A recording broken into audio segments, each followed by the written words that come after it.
Deus tem mais para você. Sabe, irmãos, a acomodação, ela nos rouba. Como diz o ditado, o bom é o maior inimigo do ótimo.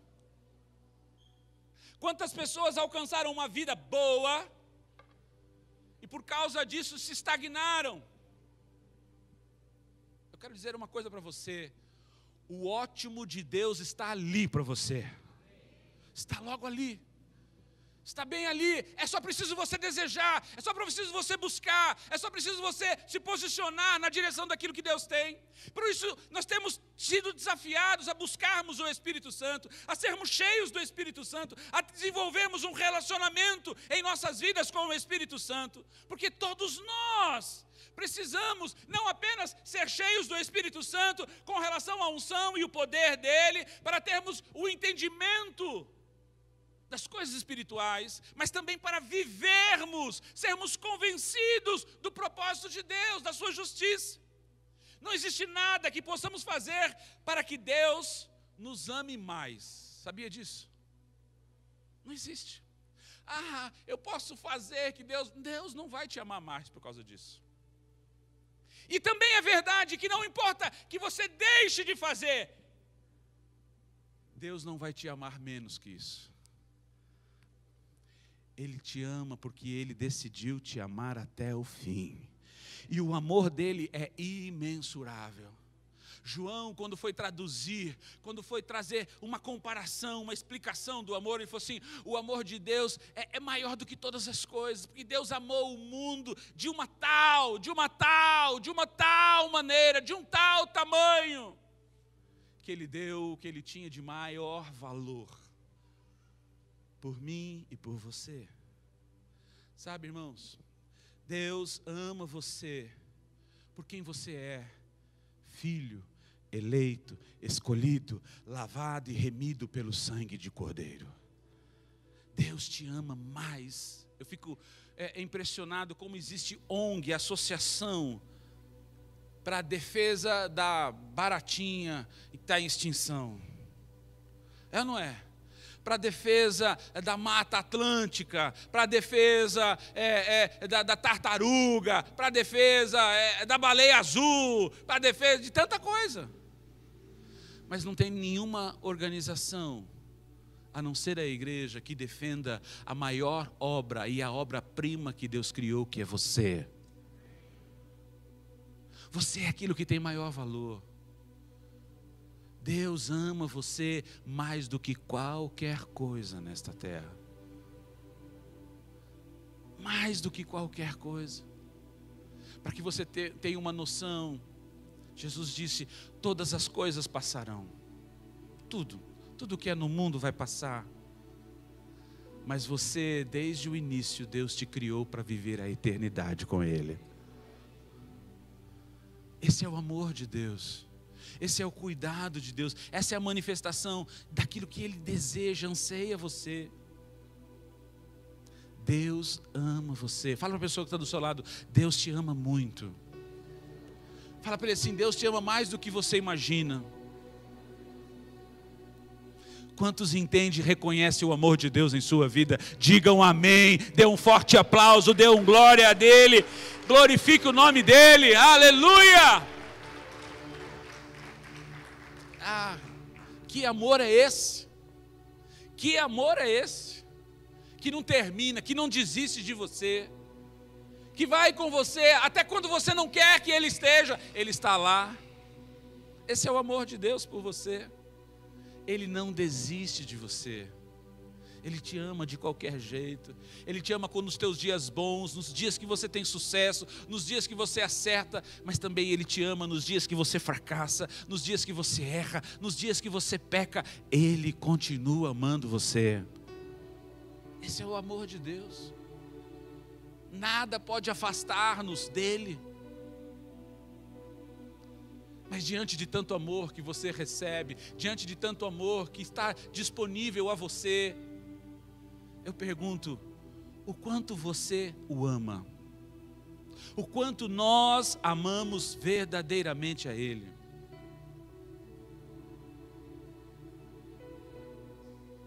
Sabe, irmãos, É por isso que nós precisamos ter um coração cheio, voltarmos a ter um coração cheio da paixão por Deus, da paixão por seu Espírito Santo. Amarmos a Ele com todas as nossas forças, com todo o nosso entendimento, com todo o nosso coração, como está escrito lá em Marcos 12, 30. Amarás o Senhor teu Deus de todo o teu coração, de toda a tua alma, de todo o teu entendimento e de todas as tuas forças. Forças, atitudes.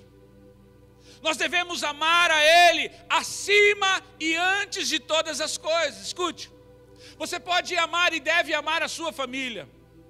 Você deve amar o seu trabalho. Você deve amar as coisas que Deus tem proporcionado a você. Mas você deve amar acima e antes de tudo isso, Deus. Essa é a diferença. É aí que nós falamos anteriormente do desvio. Muitos se lançaram a viver assim, completamente apaixonados por Deus, completamente apaixonados pelo Espírito Santo, pela sua obra na terra. Mas no decorrer do tempo, se desconectaram da videira, perderam a seiva, deixaram de frutificar, ficando como que paralisados, anestesiados em suas vidas espirituais, tendo como único foco as coisas deste mundo. Eu quero dizer e repetir hoje: Deus tem mais para você, Deus tem mais para a sua família, Deus tem mais para o seu trabalho, Deus tem mais para o seu ministério, Deus tem mais para você. Quantos creem nisso, digam amém. Amém. Quantos querem isso, digam amém. Amém. Você precisa desejar. Abra comigo lá em Atos capítulo 20. Atos capítulo 20.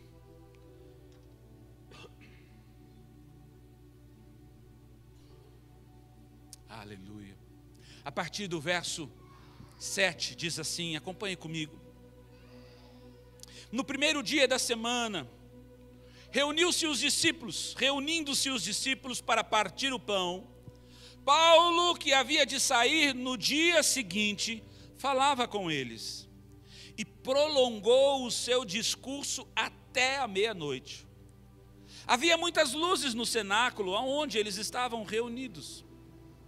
Estando certo jovem por nome Eutico, assentado numa janela, caiu do terceiro andar, tomado de um sono profundo que lhe sobreveio durante o extenso, longo discurso de Paulo. Quando o levantaram, perceberam que ele estava morto.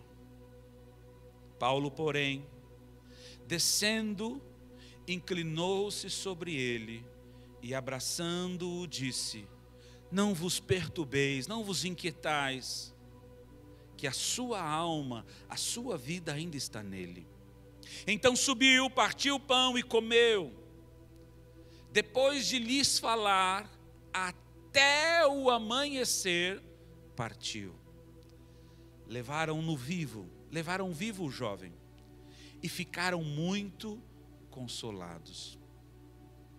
Feche os seus olhos se você puder, curva sua cabeça. Pai, nós te damos o louvor, nós te exaltamos porque tu és um Deus maravilhoso, digno de receber toda a honra, toda a glória, todo o poder, toda a majestade. Santo, santo, santo é o Senhor. Não há Deus tão grande, tão forte, tão maravilhoso quanto o nosso Deus. Eu te exalto, eu te adoro, eu te engrandeço. Seja entronizado, seja exaltado neste lugar. Jesus, que o teu nome seja elevado acima de todo nome. Que a tua glória, o reconhecimento a ti seja engrandecido, seja exaltado acima de todas as coisas. Pois não há outro Cristo, não há outro Senhor, não há outro Rei ou Messias, Salvador, a não ser tu, Jesus. Reconhecemos a ti, doce e amado Espírito Santo, te pedindo que Fala conosco, conduze-nos nessa reunião, usa minha vida, minha boca, minha mente, o meu corpo, para ser um canal nas tuas mãos, a fim de falar, proclamar toda a tua verdade, Espírito Santo. Abre os nossos ouvidos para ouvir, abre os nossos olhos para ver, abre o nosso coração para receber a tua palavra. Que os anjos ministradores dos céus tenham liberdade neste lugar para tocar, para transformar, para curar e para ressuscitar tudo aquilo que estava morto, manifestando os céus na terra. Chamamos a manifestação do teu reino, que venha o teu reino, que venha a tua soberana vontade, que o teu governo seja estabelecido sobre nós e que todo o teu propósito se cumpra nesta noite sobre cada pessoa que está nesse lugar, sobre cada pessoa que nos assiste pela internet. Manifesta o teu poder e transforma-nos, transforma-nos. É o que nós te pedimos no nome santo e precioso de Jesus. Amém? Sabe, irmãos, essa história me ensina mais do que um jovem que dormiu e morreu durante uma longa pregação de Paulo. Tem algumas coisas a mais aqui. É interessante como alguém pode dormir durante uma pregação, né? Mas foi o que aconteceu naquela noite com o Eutico. Mas existem algumas coisas mais importantes. Uma das coisas que eu quero destacar, escute. Uma das coisas que eu aprendo com esse texto é que Deus tem poder suficiente para me fazer continuar no lugar e no espaço que Ele me chamou e colocou sobre a minha vida. Amém? Paulo já estava naquela cidade, na cidade de Troade, há 6 dias. Ele ia ficar 7 dias, ele ia ficar uma semana. Era a sua terceira viagem. Ele estava voltando, consolidando as igrejas e o coração dos discípulos, trazendo conforto, trazendo edificação. Ele vinha visitando as igrejas, consolando os corações e alinhando o propósito. Na sua última noite, já pensando na sua viagem no dia seguinte, ele partiria cedo no dia seguinte. Ele se reuniu com os discípulos para jantar, para cear. Era para ser uma ceia de despedida. Por que despedida? Porque Paulo estava voltando para Jerusalém e provavelmente ele já tinha uma expectativa que seria o fim da sua jornada. De lá ele foi preso e na sua prisão ele apelou para César, então ele foi para Roma e ele acabou morrendo em Roma. Ou seja, ele não voltaria a passar em Troade. Então Paulo começa a ministrar, começa a conversar com os discípulos. Havia uma expectativa, olha, vamos fazer alguma coisa rápido, vamos ter aqui um tempo de comunhão. Então ele começa a conversar e a ministrar na vida daqueles discípulos. Era para ser algo rápido, porque ele não queria perder a hora no dia seguinte. É como se dissesse assim, olha, eu tenho meu voo amanhã, tenho que acordar cedo. Mas lembre-se que o voo dele, sabe qual que era? Na caminhada. A viagem dele seria, olha, eu vou acordar cedo para poder voltar à minha viagem, à minha caminhada. Então eles ceiam, então a conversa empolga. Os discípulos estavam ansiosos em ouvir, pois afinal de contas quem estava ali era o apóstolo Paulo. Aquele que teve um encontro pessoal com Jesus. Aquele que perseguia a igreja e agora se tornou o instrumento de Deus para instruir a igreja. Aquele que operava milagres, aquele que teve visão do céu aberto até o terceiro céu, aquele que trazia e ministrava cura, aquele que andava no poder do Espírito, aquele que trazia o entendimento da palavra, da lei, das coisas futuras, era o apóstolo Paulo que estava ali. Ah, irmãos, eu fico imaginando a empolgação daqueles discípulos. Uau! Nós vamos ouvir o apóstolo Paulo, vamos ser ampliados no entendimento. Paulo era o homem mais espetacular. Irmãos, eu fico imaginando, quem conhece a Bíblia, quem gosta de estudar a Bíblia, além de Jesus ou depois de Jesus, a primeira pessoa que quer sentar no céu e conversar é com o apóstolo Paulo. Escuta, Paulo, como é que foi aquela experiência? Como é que você fez? Como é que, sabe, irmãos, é algo impressionante, porque o apóstolo Paulo era o cara. Era a pessoa. Então, imagina a empolgação, imagina a expectativa daqueles discípulos. Por conta de Paulo, também tinha o desejo de ensinar, de fortalecer o coração dos discípulos, pois ele estava voltando para Jerusalém, e como eu disse, ele não sabia se voltaria a vê-los novamente. Então o ambiente estava propício, diga ambiente propício. Havia pessoas desejosas em ouvir, disposição de Paulo em ensinar. Na sala onde estavam, a Bíblia diz que havia várias lamparinas para poder iluminar, ou seja, a noite não atrapalharia. Tudo estava preparado para ter uma noite transformadora, uma noite de unção, de poder. Eu imagino o coração daqueles discípulos, entusiasmados. Uau, nós vamos ouvir um pouco mais do apóstolo Paulo. Uau, nós vamos aprender ainda mais. Olha, nós vamos ser ampliados. O grande Paulo está conosco. Eu vou poder dizer na minha história, olha, eu tive contato com o apóstolo Paulo, foi ele que me ensinou. A Bíblia diz que retrata de um jovem que havia sido convidado para também estar ali. Eu fico imaginando, irmãos, que talvez Eutico não fosse a pessoa mais madura para estar ali. Talvez ele não fosse a pessoa mais indicada. Quantos daqui já participaram de uma reunião que se sentiram assim meio que indignos, assim, puxa vida, é muito para mim essa reunião, o ambiente, as pessoas, o nível é muito acima. Quantos já viveram uma reunião assim, já participaram? É algo que você fala, meu Deus, é Paulo aqui, é o apóstolo lá, é o fulano de tal, é Beltrano de cá, a unção aqui, é o poder de Deus, é milagre, meu Deus do céu! Mas Eutico havia sido convidado, aquele jovem.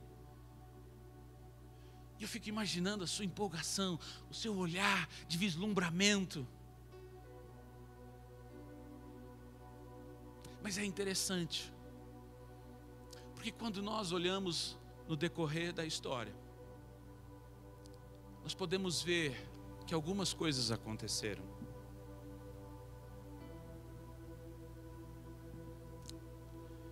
Escute, quantos de nós,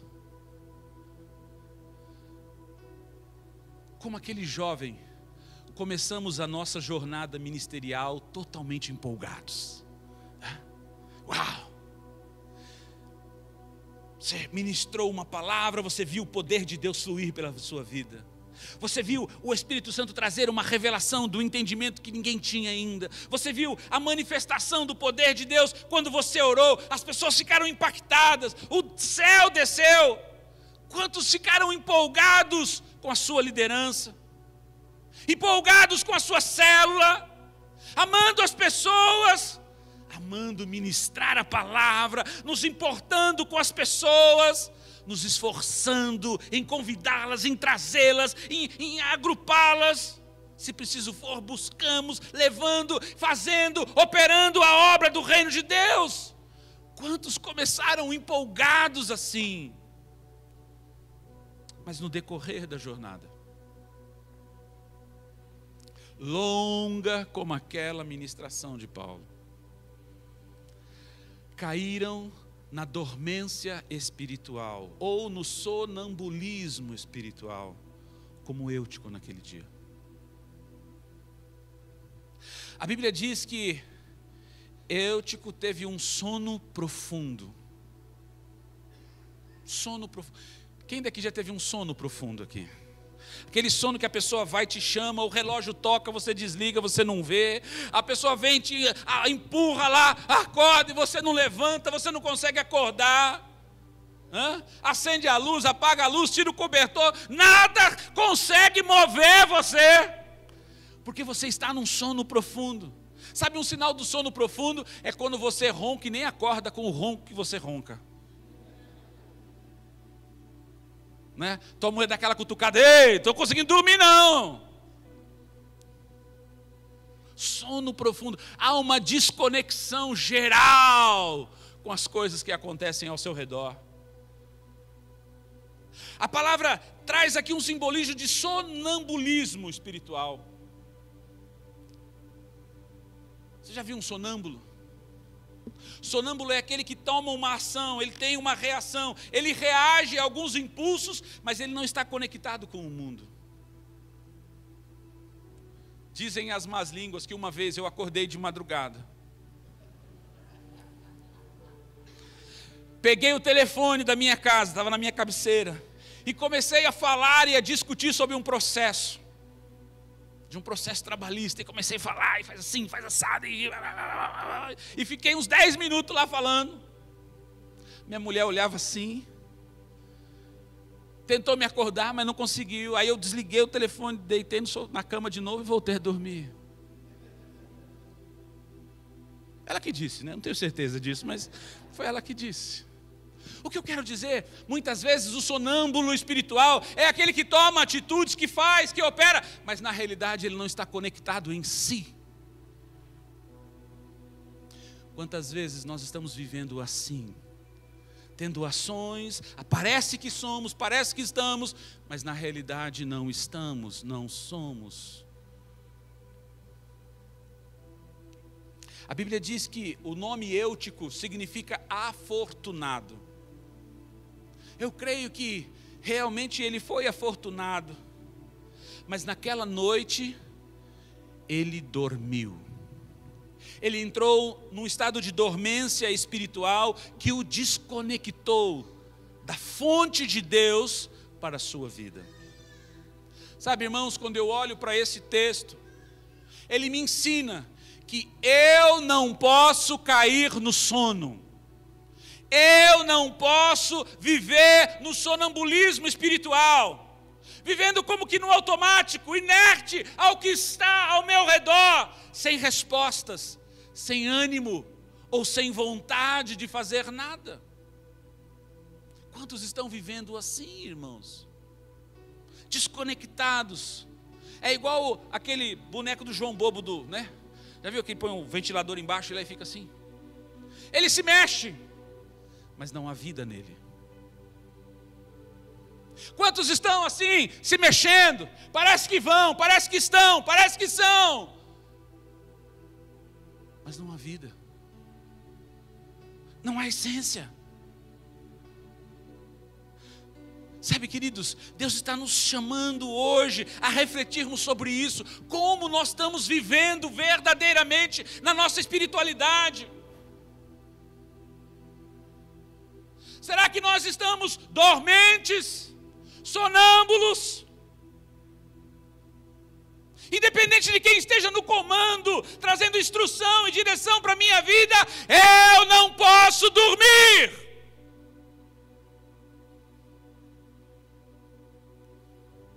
A oração me ajuda a não cair no sono, porque ela me conecta com Deus, ela me faz. Eu não estou falando daquela oração de antes de comer ou antes de dormir, que você começa a orar e pensa mais no cheiro da comida do que na oração. Não é assim? Você oração antes de comer, você começa pensando que você vai orar, que você começa a sentir o cheiro da comida, aí a oração termina rapidinho. Não é essa a oração. É a oração de relacionamento, é a oração de aproximação, é a oração que abre o seu coração para ouvir e para receber de Deus. Uma outra coisa que eu aprendo nesse texto é que eu preciso tomar cuidado com as janelas. Sabe, irmãos, a janela é algo que traz comunicação, não é assim? Entra de fora para dentro e sai de dentro para fora. Ela foi criada para trazer a claridade, foi criada para trazer o ar, a ventilação. Mas ela também pode ser um instrumento de dentro sair por ela. Um instrumento de fuga. A Bíblia diz que Eutico estava sentado na janela. É interessante. Sentado na beirinha, porque é isso que a janela significa. A janela, ela não é nem dentro e nem fora, sim ou não? Ela está no meio, ela está no limite, ela está na beira. Eu fico imaginando Eutico sentado naquela reunião, onde todos queriam estar perto do apóstolo Paulo, próximo dele, ouvindo ali. Ele, por causa da sua, talvez, fragilidade, decidiu sentar mais longe, decidiu sentar-se mais afastado, e de repente achou lá a janela sozinha. Eutico estava lá sentado na janela, e o apóstolo Paulo ensinando, falando. Mas como eu disse, a janela é um sinal de limite, a janela é um lugar de conexão com o exterior. E a pregação começou a se estender, Então eu fico imaginando Eutico olhando para Paulo, pregando, ensinando ali, e daqui a pouco ele olhava para fora. E a Bíblia diz que ele estava no 3º andar, então é como se fosse acima das telhas aqui, para você ter uma noção. Ele estava no 3º andar. Eu fico imaginando ele olhando a cidade. Era de noite. Eu fico imaginando ele olhando as casas, olhando a lua, olhando as estrelas, olhando as pessoas caminharem na rua. E daqui a pouco ele voltava para ouvir Pedro ou Paulo. Sabe, irmãos, a janela, ela pode nos tirar, nos roubar a atenção do propósito das nossas vidas. Ela pode nos mostrar algo que não seria o propósito de Deus para a sua vida, para aquele momento. Enquanto o foco deveria ser Paulo, enquanto o foco deveria ser o ensino, enquanto o foco deveria ser o propósito para aquele momento, que ele era único e era especial, ele começou a se desviar para as coisas de fora. Ele começou a olhar, a desviar o seu foco, a sua atenção para aquilo que estava lá fora. Sabe, irmãos, quando você está exausto, quando você está cansado, ou quando você está no sonambulismo espiritual, as beiradas podem ser muito perigosas em sua vida. Os limites podem ser perigosíssimos. Às vezes, como eu disse, Eutico olhava para dentro, recebia daquilo que Paulo estava trazendo. Às vezes ele olhava para fora e se desconectava daquilo que Deus tinha para a sua vida, para vagar nas coisas do mundo. Sabe, irmãos, quando nós estamos na janela, nós ficamos susceptíveis às interferências e às distrações externas que o diabo tenta colocar em nossa trajetória, em nossa jornada de vida. Se ele estivesse assentado lá dentro, próximo de Paulo, jamais cairia. Cuidado. Cuidado com as janelas da sua vida. Cuidado com aquilo que pode ligar você, conectar você com o mundo e desconectar você de Deus. A outra coisa que eu aprendo neste texto é que existe cura para todas as tuas feridas. Existe cura para todas as tuas feridas. A Bíblia diz que o povo foi consolado, ficou confortado, ficou feliz, ficou curado, quando Eutico foi curado e voltou dos mortos. Escute, você imagina alguém cair do 3º andar? Você já parou para imaginar? Paulo está lá ministrando e falando do reino, falando de Deus, de repente, o que aconteceu? Aí olham para cá, olha, meu Deus do céu, que barulho foi? Você já ouviu o barulho de um corpo caindo no chão? Eu já vi. É terrível, irmãos. Não é nada doce. Não é nada bonitinho igual nos filmes, não. Você pode ver que todas as pessoas quando caem, que faz barulho, caem em cima de um carro no filme. Porque quando cai no chão é algo estrondoso. Então começam a olhar na reunião, nossa, o que aconteceu, e de repente olham para a porta, olham para a janela, Eutico não está mais na janela, olha, a carteira dele está lá, o celular dele está lá, a chave do carro dele está lá, mas cadê Eutico? Alguém viu para onde ele foi? Ele saiu, ninguém percebeu, ninguém viu, e quando chegaram perto e olharam para fora, lá estava estatelado o Eutico.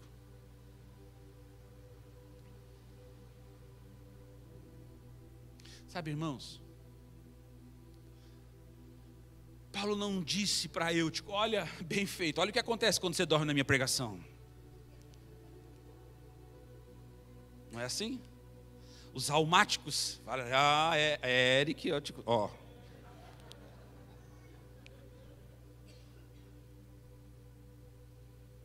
Não. Sabe o que Paulo fez? A Bíblia diz que Paulo saiu do lugar onde ele estava. E ele desceu até aonde Eutico havia caído.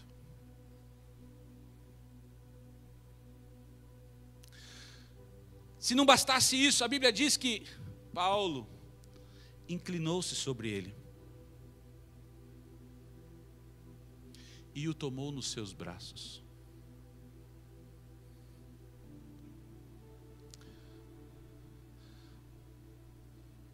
Sabe, queridos, esta é a resposta que Deus anseia de mim e de você, como líderes no seu reino, como pessoas que se importam, com pessoas que verdadeiramente manifestam compaixão e amor por aqueles que caíram, por aqueles que caíram da escada, aqueles que se desconectaram. Paulo manifestou a maior compaixão. Talvez para alguns pregadores diriam, eu não vou parar o culto. Não é assim? Eu não vou parar de fazer o que eu estou fazendo. Paulo disse, não, eu vou até lá. Eu vou até ele. Ei, escute. Nesta noite, Deus está falando para mim e para você, nós precisamos ir até as pessoas que caíram. Nós precisamos ser a resposta de amor e de compaixão pela vida deles. E quando Paulo fez isso, escute o que eu vou dizer. Quando Paulo fez essa atitude, a Bíblia fala que ele voltou a viver. É interessante porque a Bíblia diz, e o livro de Atos foi escrito por por Lucas, o médico. Lucas era médico. Irmãos, Lucas era a pessoa com maior autoridade e conhecimento para dizer que Eutico tinha morrido. Sim ou não? Um médico. Lucas era a pessoa com maior autoridade para dizer, ele morreu, tanto é que escrevendo disse, Eutico está morto. Mas quando Paulo foi lá, se ajoelhou sobre Eutico, o tomou sobre os seus braços, sabe o que ele disse? Não se preocupem, a vida de Deus sobre ele ainda. A palavra vida aí, sabe o que significa no original? Ao sopro de Deus, o sopro da vida. Eu quero dizer uma coisa, Deus tem nos chamado, Deus tem nos despertado para trazer de volta aqueles que morreram para a vida, para o sopro de Deus eterno. Paulo disse, não se perturbem. A vida de Deus, a sopro de Deus na vida dele, a vida de Deus ainda nele. Esse é o nosso papel como líderes. Irmos até onde as pessoas caíram. Ai, irmãos, tem muita gente que caiu das janelas. Nos prostrarmos, pegarmos eles pelos braços e ministrarmos compaixão sobre as suas vidas. Sabe? Elas não precisam de uma acusação. Elas não precisam ser lembradas que elas estavam nas janelas. Elas não precisam ser lembradas que o erro da desconexão foi delas. Elas não precisam ser lembradas que elas cavaram aquela situação e que isso e aquilo. O que elas precisam é de amor, é de compaixão e de braços de pessoas que verdadeiramente têm o amor de Deus sobre elas. Elas precisam ser trazidas de volta. Se Paulo não fosse até Eutico, no outro dia seria o seu sepultamento. No outro dia, aquele que foi chamado de afortunado seria enterrado. Você é um agente de ressurreição nesta terra. Você é um instrumento de amor e de compaixão nesta terra, meu irmão. Nós não precisamos envergonhar essas pessoas, não precisamos lembrar dos seus erros, nós precisamos amá-las. E assim trazermos de volta cada uma delas que caíram e morreram. Precisamos trazê-las de volta à vida em Deus. Quando Paulo desceu até Eutico, era o fim. As pessoas já haviam dito: ele morreu. Ei, escute o que eu vou dizer. As pessoas, o próprio Lucas já havia dito: ele está morto. Mas Paulo, escute o que eu vou dizer. Paulo não se importou com o que as pessoas estavam dizendo. Ele foi até Eutico e ministrou o amor e a compaixão. Sabe, irmãos, muitas vezes nós estamos até indo atrás das pessoas, mas quando dizem: olha, ela já morreu, olha, ela não tem mais nada de Deus, olha, ela não quer saber mais nada de Deus, nós damos ouvidos a essas pessoas e desistimos, retrocedemos. Hoje o Senhor está nos chamando, nos trazendo um posicionamento para verdadeiramente alinharmos com o propósito de Deus para as nossas vidas. Quando nós somos curados de um determinado mal em nossas vidas, nos tornamos a autoridade para poder curar as outras pessoas. A Bíblia diz que a cura, a restauração, a vida de Eutico trouxe conforto às pessoas daquela cidade. Eutico se tornou um instrumento de cura de todas as pessoas naquela cidade. Após ser ressuscitado, ele trouxe cura, ele trouxe consolo, ele trouxe restauração a muitos outros, porque ele experimentou uma cura sobrenatural em sua vida e ministério. Ei, quantos estão cansados? Quantos estão exauridos da sua vida e do seu ministério? Quantos estão vivendo como um sonâmbulo ou um dormente espiritual? Quantos estão na janela? Parece que estão dentro, mas na verdade não estão. Eu quero dizer para você nesta noite: existe cura, existe ajuda e existe restauração para você hoje.